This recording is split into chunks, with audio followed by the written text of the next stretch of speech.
So here's part A. It's very short.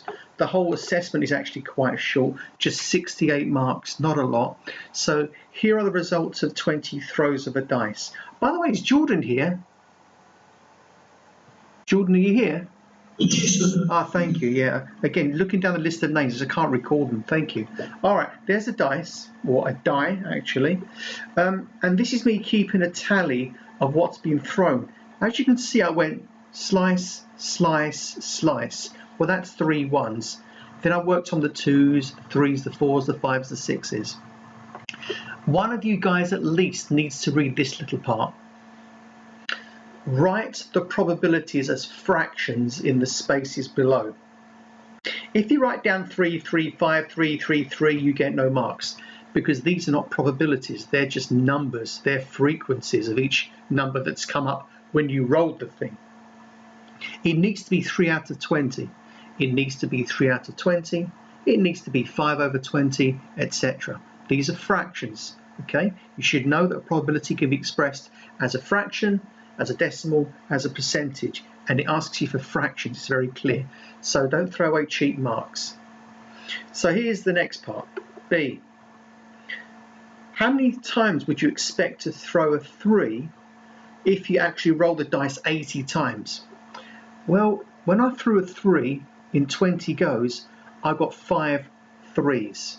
So if I just multiply by 4 top and bottom, out of 80 throws, I should get expected 20 3s. Is that correct? So I'd expect the 3 to come up 20 times if I do the same experiment but chuck it 80 instead of 20 times. And there's a bit of work in there, which is good to show. Next bit. Some of these answers made me laugh. Do you think the dice is fair or biased? One brainy student said, well, it doesn't have a brain, does it? It doesn't have a mind, it can't decide.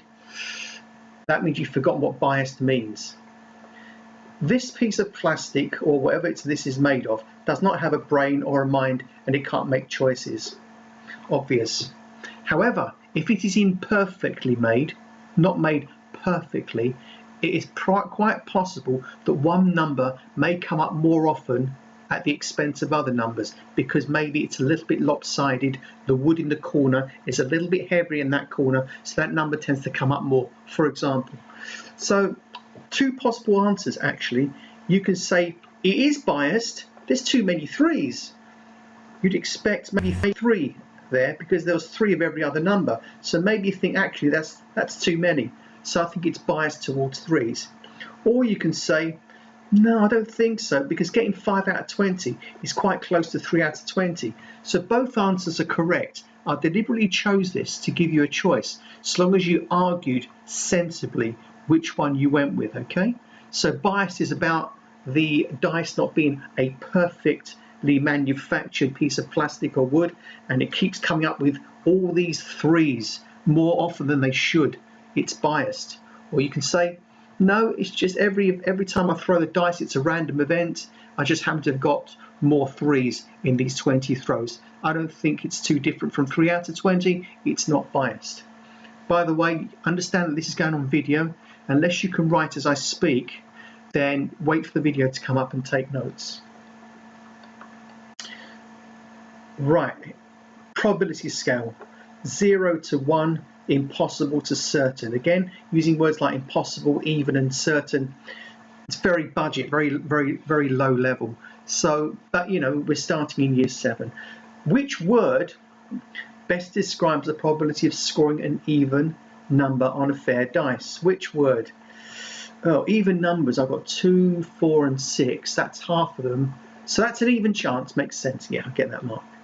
Which word best describes the probability that you will throw a 10 with a fair dice? Well, it's a fair dice. The numbers only go up to 6. So it is impossible. Somebody put even or something. I don't know. Or unlikely. It's not unlikely. You're never going to get a 10 if you throw a 6-faced dice on the desk at school and you wait for a 10 to come up. It ain't going to happen. You can, of course, kick in with your comments and further clarification. This is meant to be a discussion document. What's the probability of picking a blue card from a set of 3 red cards? Now we're looking at numbers, not just words. The probability of picking a blue from a set of 3 cards and 1 blue. Well, that's 4 cards, and I want to get a blue. Well, that's like 1 out of 4. There it is, a quarter. Now, this is me making a mistake on my original sheet when I did it. And when I started to mark your work, I found many of you kept writing 75%, 75%. I thought, I've made a mistake. And so I went back and remarked it, and I gave you all an extra mark on my tracker. So those of you who I forgot to put a tick by this, it's because it was still wrong in my stupid head. But when I went over the paper and I realised, actually, I'm the donut, I made the mistake. So what's the probability of picking one of the red cards in C? In other words, 3 out of the 4, and you write it as a percent. Well, 3/4 is 75%. And of course, I wrote this question out several times in different versions of the test. Now, the English was bad. What's the probability of picking one of the red cards in C as a given as a percentage? So I was going to write down as a percentage originally, or given as a percentage. I preferred that in the end, but forgot to delete the A. So that's me being very sad and full of, sadness. So 75%, that's another mark. Question 3. To write this number as a percentage is 65%. The probability that it will rain tomorrow is 0.65. In fact, tomorrow is going to be about 27 or 28 degrees. There's not going to be a drop of rain anywhere in London. What is the probability as a fraction in its simplest form? Okay, so I've got 65 out of 100, tick, 1 mark. Simplify it, 13 out of 20, tick, 2 marks. Now, you've heard me say many times in class, never simplify probabilities. In GCSE, they never give you the mark. But in this test, I've asked you to simplify so I can test that part of your knowledge of fractions. That's why I did it. But for GCSE, they never ask you to simplify. So if it's going to rain tomorrow with a probability of 0.65, the probability that it will not rain must be 1 take away 0.65. That's the rest of it. So 1 take away 0.65, the probability that it will not rain is 0.35, 2 marks. 1 for the working, 1 for the answer. Is that you, Ethan? Hi, yeah. Hi, speak, Ethan.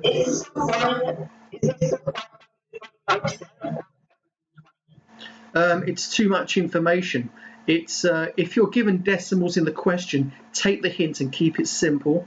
So it's going to be 0.35, 35%. But again, the danger is if you say too much in a question and you simplify it and change it into 3 different formats. If one of these things was wrong, then you lose your marks because you made an incorrect statement. So keep it simple.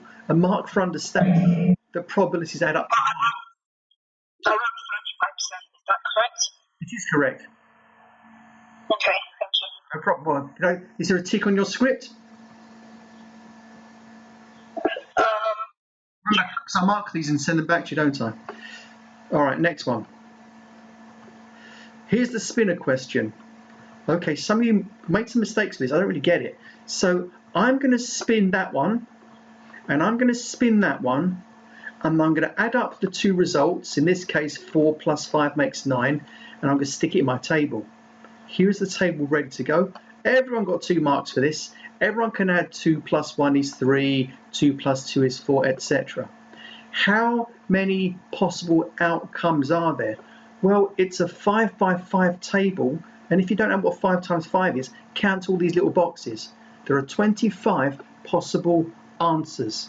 Sorry, not possible answers, possible outcomes, because there's more than one way of getting a 7. There's more than one way of getting a 5, okay? So there are 25 results, 25 outcomes. There's a mark. What's the probability of scoring a total of 9? Well, that's one way of getting a 9. Just watch where my mouse is hovering. That's one way of getting a 9. That's one way of getting a 9. And that's another way of getting a 9. There are 3 ways out of 25 of getting a 9. And you've got a mark for each bit because you need to express it as a fraction to keep it simple. 3 out of 25. How many times would you expect a score of 9 if the spinners were spun 100 times? Well, it's a continuation of question C, really. If getting a 9 is 3 out of 25, and I want to spin it 100 times, hey, just multiply the 25 by 4, get it out of 100, multiply the 3 by 4 to get 12. So that's the working, and there's your answer. you'd expect to get 12. You'd expect to get 9, 12 times if you did these double spins 100 times, okay? And that's it. I know it says here or 12 alone gets 2 marks. I don't do that anymore because I need to see working really. Lakes, deep lakes. Well, you seem to understand the table. So 3 lakes are between 0 and 4.9 meters in depth. 5 lakes are between 5 and 9.9 meters in depth. So that's you understanding and getting the understanding the story in the context of the table. So how many lakes are shown? Well, add up all the frequencies, comes to 20. How many lakes are 10 or more meters deep? Well, anything from here to here, which is 8 and 4, 12. What fraction of the lakes are under 5 meters? Under 5. That includes 5. I can't touch those. It's just those 3 out of how many? 20. Yeah, 3 out of 20. And again, got a mark for each bit. 1 for citing the 3 and 1 for writing the fraction correctly out of 20. The reason this is in red is because I originally made yet another mistake. I wrote something really dumb, I can't remember, but I uploaded it to a PDF edited place and got rid of it and wiped it all out and typed it in. What percentage of lakes are 15 meters deep or more? 15 or more. Well, that's all too shallow. 15 or more are these 4 here. It's 4 out of 20 is the fraction. Now 4 out of 20, if you want to, I only allowed a mark for it anyway. 4 out of 20, if I want to get it as a percent, I want to get it out of 100, and clearly we need to multiply by 5, don't we? To get it out of 100. So it's 20 out of 100, that's why it's 20%. Can you see that?